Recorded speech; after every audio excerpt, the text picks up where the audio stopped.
तो भागीदारी, समानता और स्वतंत्रता पर आधारित है। यह प्रणाली न केवल सत्ता के केंद्रीकरण को रोकती है, बल्कि नागरिकों को निर्णय लेने की प्रक्रिया में सक्रिय रूप से शामिल करती है।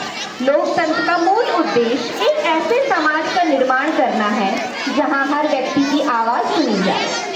आज इस लघु नाटिका से हम भारत के छोटे छोटे गांवों में किस तरीके से लोकतंत्र व्याप्त है तथा पंचायती राज किस तरीके से कार्य करता है आदि प्रदर्शित करने जा रहे हैं। तो लीजिए, आप सभी के समक्ष प्रस्तुत है लघु नाटिका ग्राम पंचायत सेजल। ऐसे मना करना ना आने के लिए, जाओ ना उस तरफ, किसी को भेजो।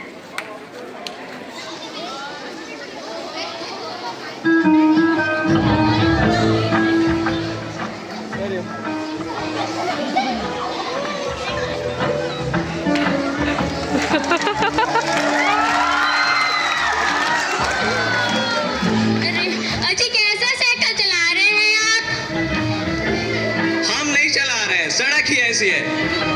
अरे हमारा साड़ी फंस गया है इसमें। तुमको तुम्हारी साड़ी की पड़ी है। हमारा साइकिल का तसनानाश हो गया, आगे का टायर मुड़ गया, चेन उतर गया, उसका क्या? आप तो चुप ही रहिए जी, ये हमारी मायके की साड़ी है। चलो ऊपर। अरे अरे अरे, ओ मेरा कमर। अरे कोई बात नहीं, तुमको अस्पताल ले चलते हैं। अरे प्रणाम भाभी जी, आप तो गिर गई। गिरेंगे नहीं कैसे, सड़क ही ऐसी है तो। अरे क्या बताएं भोला भैया, यहाँ ना ढंग का सड़क है, ना शौचालय है, ना रोड है। अरे चुप हो जाओ भाग्यवान, तुमको हॉस्पिटल लेके जाएंगे। एक बात बताओ, थोड़ी सी चोट लगी नहीं कि बस शुरू हो जाता है? क्या बोल रहे थे भैया? अरे कितनी बार बताएं, यहाँ ना ढंग की सड़क है, ना शौचालय है, ना अस्पताल है। बात तो सही है। इस सरपंच साला 5 साल किया क्या है? इसके जो छुट्टे बुट्टे हैं ना, उसको भी कुछ करते नहीं देखा हूँ मैं। हाँ तो भोला भैया, इस साल के आने वाले पंचायती चुनाव में आप भी तो खड़े हो सकते हैं ना। हो यार, बात तो सही है। हाँ तो मैं बात सही करता हूँ। हाँ ठीक।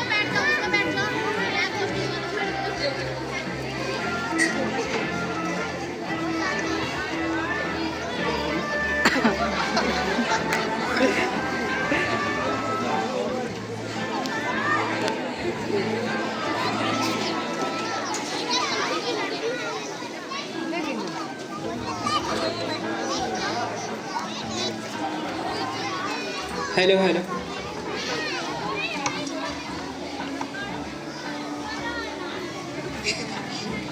डमरू भैया, हमने सुना है कि गांव में सरपंच का चुनाव फिर से होने वाला है। अरे ससुरा, हम तो भूल ही गए थे।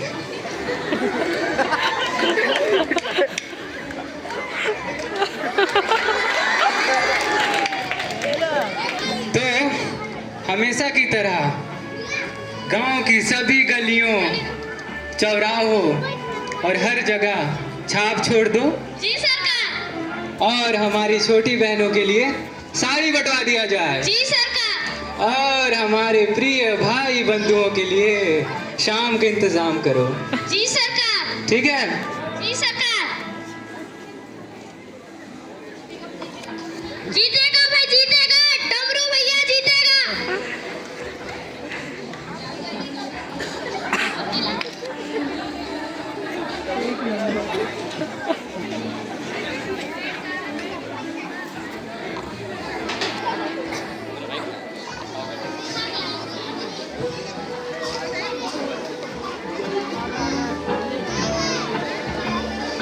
सब पहुंच गया ना? जी सरकार। तो शुरू करते हैं। आप सब अपनी अपनी समस्याएं बताएं।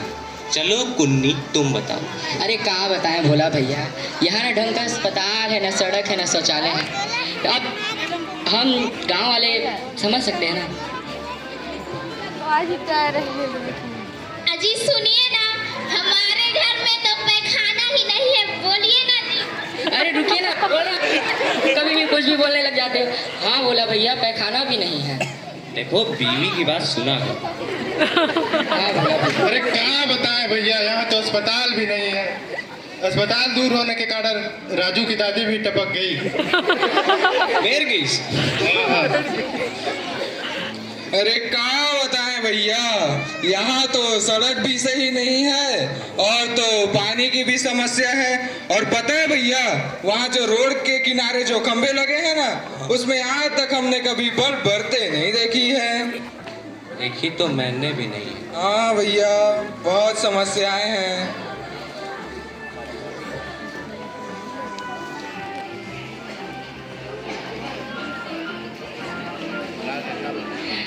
अरे सही में नहीं है, इतने सारी समस्याएं हैं, क्या बोल सकते हैं।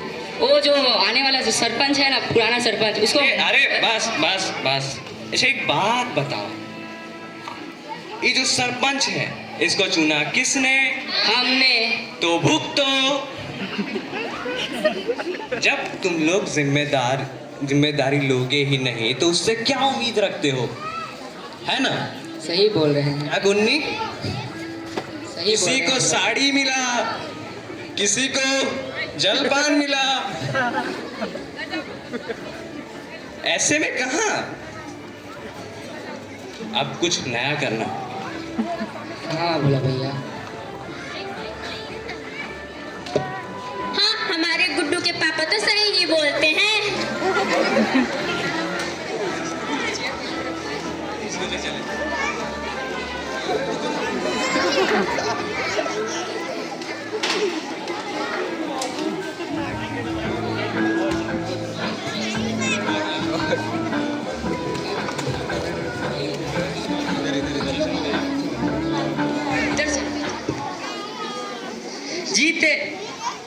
जीतेगा भाई जीतेगा, बोला भैया जीतेगा। कौन जीतेगा? बोला भैया। जीतेगा भाई जीतेगा, बोला भैया जीतेगा। कौन जीतेगा? बोला भैया जीतेगा।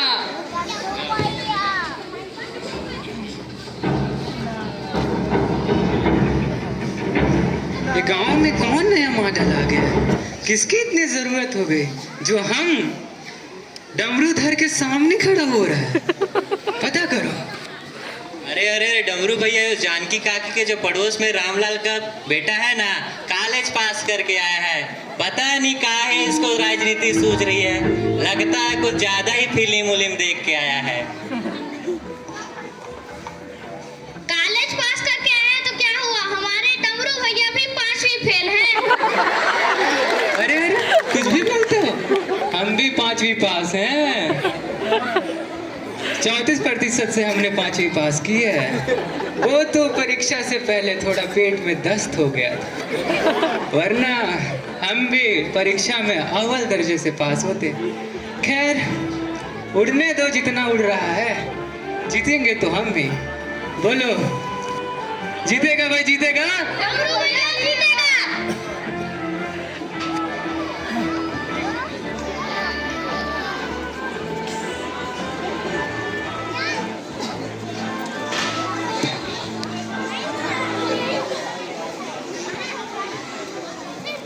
क्या होता है, शादी का बड़ा समस्या हो गया है। कैसे करवाए सही नहीं।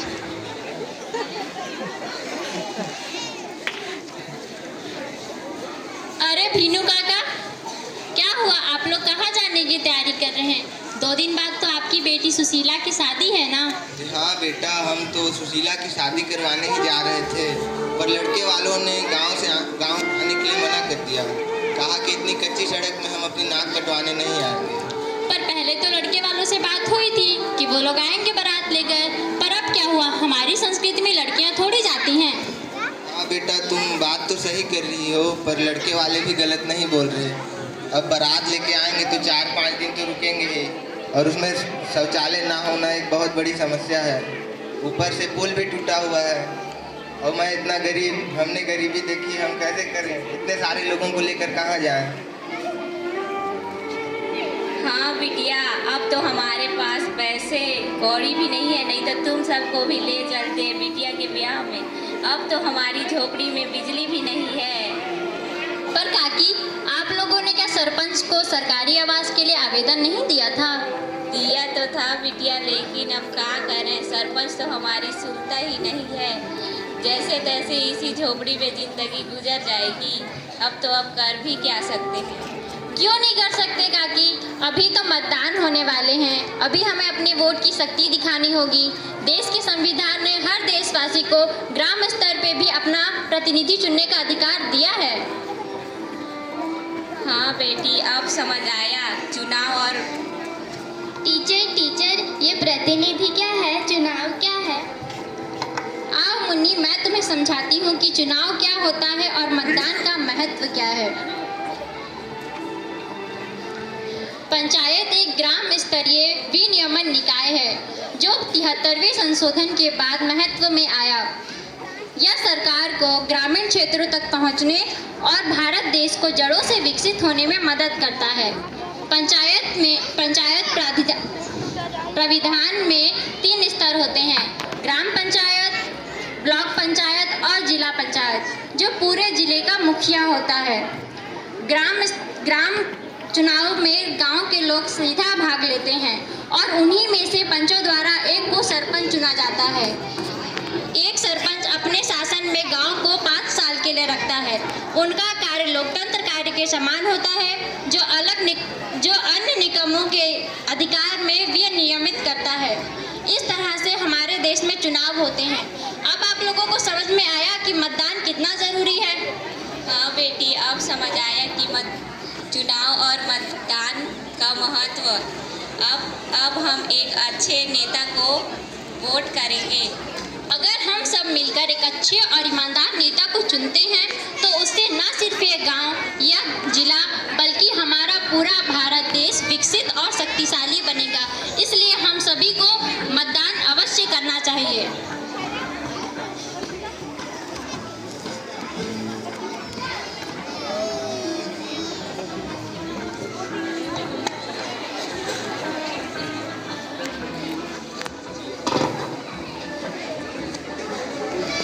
हेलो।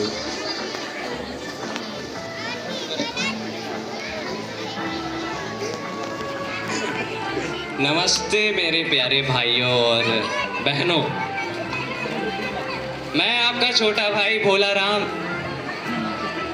इस साल के पंचायती चुनाव में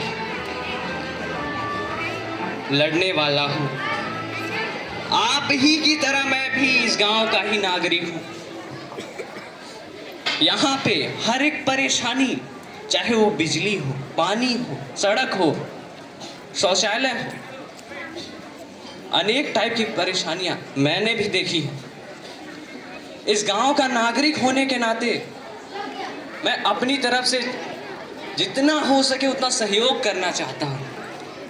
कृपया आप लोग मुझे अपने मतों की मदद से जिताएं, क्योंकि मैं वचन देता हूं आपकी सभी परेशानियां हल कर दूंगा मेहनत की झाड़ू से। अगर आप सब ना बिके इनकी दी हुई पैसे, साड़ी और दारू से।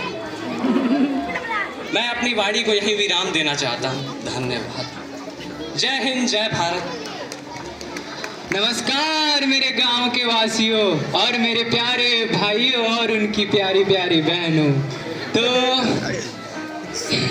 मुझे पता है कि आप सभी का जीवन बहुत अच्छा बीत रहा होगा, क्योंकि हम पंचायत के मुखिया हैं और हम पिछले 5 साल से आप सभी की सेवा कर रहे हैं और आने वाले 5 साल भी हम आपकी सेवा करना चाहते हैं।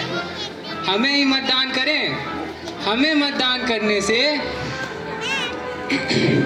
आप सभी को ढेर सारी फायदे पहुंचेंगी, जैसे सड़क, शौचालय और पानी और भी बहुत सारी आप लोग को सुविधा। क्या बोले पुष्पा? बिजली भी।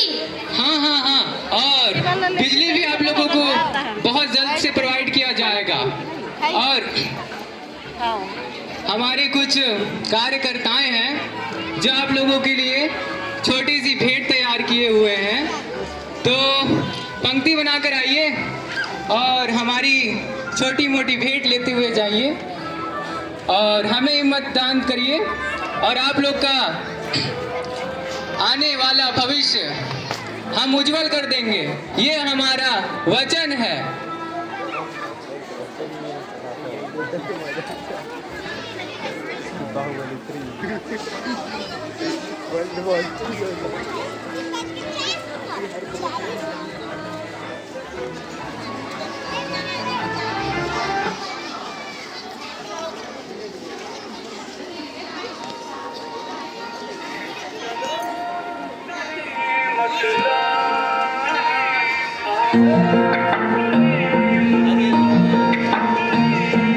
आओ चले आगे बढ़े, लोकतंत्र गढ़े,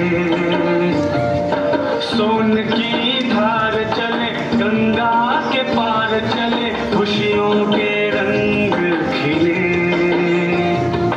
साहस अपार मिले, कण कण में दिव्य ज्ञान।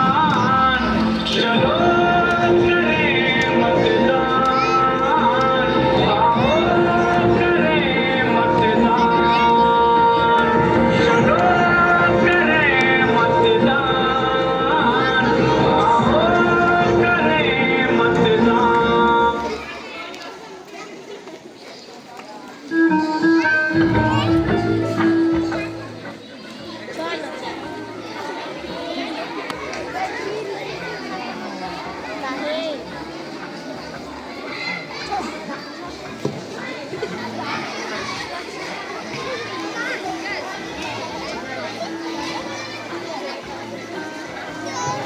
अरे बोला भैया, बोला भैया, बोला भैया, आप जीत गए, आप जीत गए। अरे ससुरा, ये कैसे आप जीत गए।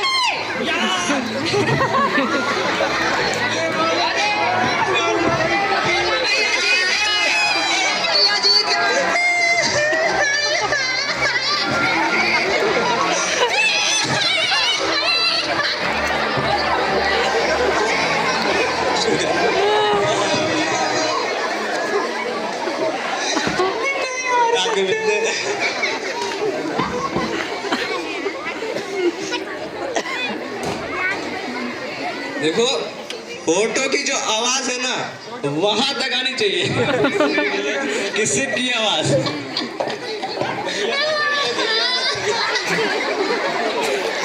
होता है। जैसा कि आप सभी ने देखा, पंचायती राज ग्रामीण जन की समस्याएं और अंत में जनता की जागरूकता के कारण एक सच्चे और कर्तव्य परायण उम्मीदवार की विजय। उम्मीद है हमारा ये प्रयास आपको पसंद आया होगा। नमस्कार, जय हिंद।